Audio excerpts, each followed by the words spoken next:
Hello friends, नमस्कार। मैं मिथिलेश चौधरी। संध्या enterprises YouTube channel में आपका स्वागत है। शादी के बाद दूसरे से संबंध बनाना, आपने देखा होगा, हमारे भारत में ही नहीं, पूरे वर्ल्ड की बात करते हैं। शादी के बाद दूसरे से संबंध बनाना, कुछ ऐसे कंट्री है कि लोग अपने वाइफ को तक भी एक दूसरे को शेयर करते हैं। इंडिया फिर भी तो और कंट्री से अच्छा ही है। आपने देखा होगा कि आखिर इसका रीजन क्या है। शादी के बाद इंसान जो है अपनी पत्नी को छोड़ के दूसरों से संबंध क्यों कायम करता है। और दूसरी तरफ देखें तो पत्नी भी अपने हस्बैंड को छोड़ करके दूसरों से संबंध क्यों कायम करती है। आखिर इसका रीजन क्या है। तो इसका रीजन बहुत लोगों ने बहुत कुछ बताया है।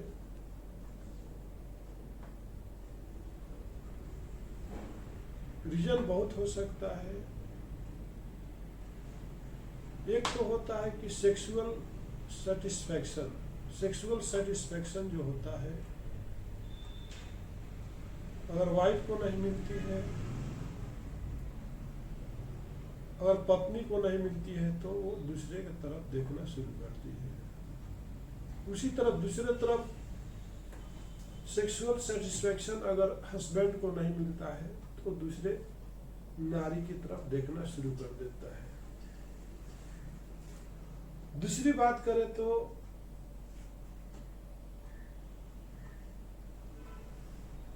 प्यार की कमी। शादी के बाद दो ही रहते हैं। शादी के बाद आप कितने रहते हो? दो रहते हैं, हस्बैंड वाइफ। बीच में कोई भी आपका शेयर नहीं करने वाला होता है। एक कमरे में दो ही जने रहते हैं। लेकिन कुछ वक्त बीतता है, वक्त बीतने के बाद घर में बच्चे आते हैं। लेकिन हस्बैंड जो है, पति जो होता है, वही प्यार की उम्मीद करता है, वही समय का इंतजार करता है जो उसके साथ अभी तक होते आ रहे हैं। लेकिन पत्नी जो है उसको इग्नोर करना शुरू कर देती है। चलो हटो जी, बच्चे आ गए।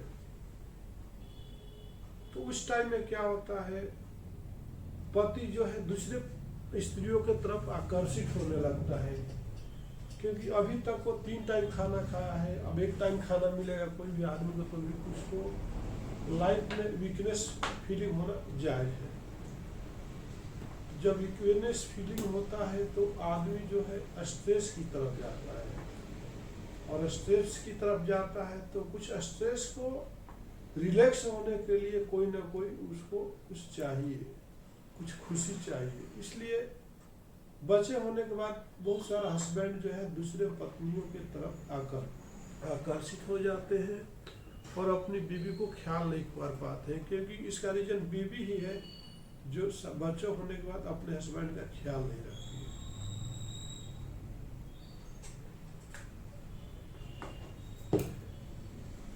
थर्ड रीजन क्या है?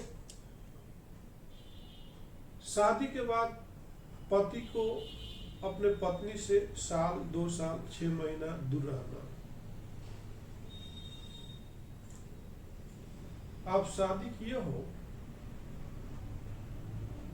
तो साथ वचन दिए हो कि आपके सुख और दुख दोनों में हम साथ रहेंगे। लेकिन शादी के बाद हनीमून मनाते हो, सुहाग रात मनाते हो, उसके बाद बीवी को बच्चे भी नहीं रहते, आप छोड़ करके काफी दूर चले जाते हो। किसके सहारे छोड़ के जाते हो? ये सबसे बड़ी आपकी कमजोरी है। सेक्सुअल लाइफ के बाद लोग हमेशा सेक्सुअल बने रहना चाहते हैं और sex is a important for life. Sex के बिना जिंदगी नहीं है, ये महर्षि लोग भी साबित किए हैं। आज से कई हजार पहले अप्सरा हुआ करती थी और सेक्स करने के लिए ऋषि महर्षियों के साथ आगे आकर्षित करती थी। आपने बिहार का अहिल्या बाई का नाम सुने होगा, अहिल्या गौतम ऋषि की पत्नी। इंद्र भगवान को इतना सेक्सुअल प्रबल हुआ कि आके इंद्रासन छोड़ करके पृथ्वी पर आकर के उसके साथ सेक्सुअल संबंध बनाए थे। ब्रह्मा जी को देख लो, अपनी बेटी सरस्वती से सेक्सुअल पावर उतना प्रबल हो गया कि अपनी बेटी से संबंध बनाए थे। रावण को देख लो। चौधरी साहब नमस्कार सर। क्या देख रहे हैं? तो वीडियो देख रहे हैं। अच्छा। तो क्या है कि इंसान जो है अपने गलती को कोई भी एक्सेप्ट नहीं करता है। सोचता है कि सब कुछ मैं ही कर लेना। क्या सोचता है? सब काम मैं ही कर लेना, सब चीज का इंटरेस्ट मैं ही लेना।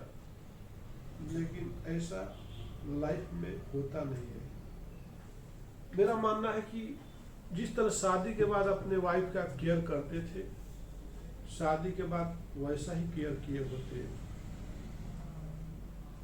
पत्नी का भी धर्म है, जितना शादी के टाइम में केयर किए थे, 1 साल 2 साल 6 महीना, उतना ही केयर हमेशा क्यों नहीं किया आपने? आज इतना प्यार की बारिश करती हो, कुछ दिन बाद नफरत दिखाती हो, तो इंसान को प्यार की जो आदत पड़ जाती है ना, वही प्यार दूसरे में देखना शुरू कर देता है। जब वो पत्नी उसको गलत तरीका से बिहेव करने लगती है, तो वो जो प्यार अपनी पत्नी से पाया है, वही प्यार किसी के पास जाता है तो उससे मिलने लगता है, तो अपनी बीवी को छोड़ के उसके पास चला जाता है। पति का भी वही हाल होता है और पत्नी का भी यही हाल होता है। तो कहीं ना कहीं इसका जिम्मेदार हम दोनों होते हैं। दाम्पत्य जीवन ही हमारा बिखरने का कारण हम ही होते हैं। अब एक चीज बताइए, आपका बर्बादी का कारण कोई और कैसे हो सकता है? हो सकता है क्या? जब खाना घर में नहीं मिलती है, जब खाना घर में नहीं मिलती है तो आप कहाँ जाते हो? होटल के तरफ जाते हो, ढाबा के तरफ जाते हो, क्योंकि आप खाने के बिना तो जिंदा नहीं रह सकते हो।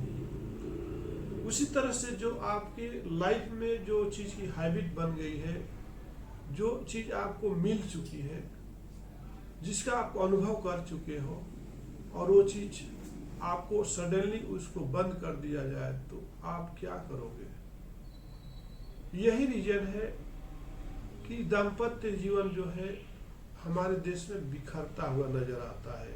बच्चे होने के बाद 3 ही तो पड़ाव आता है बिखरने का दाम्पत्य जीवन में। शादी के बाद सबसे मेजर पड़ाव कब आता है? जब शादी होती है तो 6 महीना 1 साल बहुत अच्छा रहता है। बच्चे आएंगे तो बहुत वो एक क्रिटिकल पोजीशन आता है। दोनों को एक दूसरे का प्यार बांटने का बहुत बड़ा रीजन बच्चे जब आते हैं ना, तो उस टाइम में आपको देखना होगा कि जिस तरह पहले आपका प्यार था, बच्चे आने के बाद भी आपको उतना ही प्यार करना चाहिए। दोनों का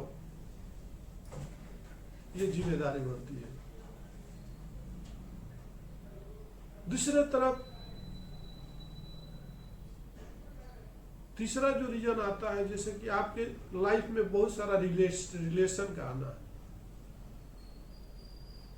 तो एक रिलेशन भी आपका मामा, चाचा, दादा, दादी, सास, ससुर, साला, भैया, भाभी, बहन, जिस तीसरा पड़ाव पर आते हैं कि आपको वो सारे जो है अलग करने की कोशिश करते हैं, डिवाइड द रूल लागू करते हैं, तो वहां पर आपको संभलना पड़ेगा।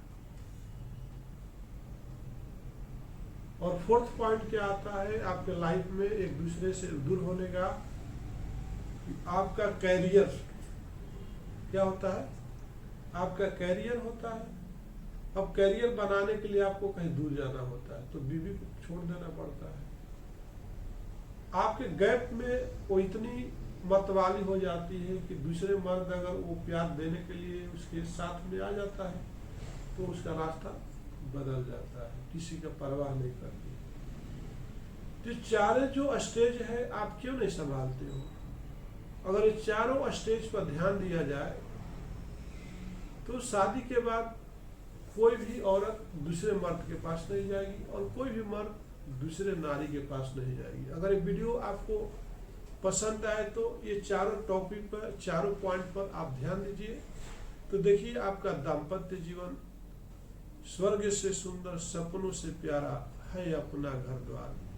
किसी का प्यार न छूटे, किसी का घर द्वार न छूटे। नमस्कार।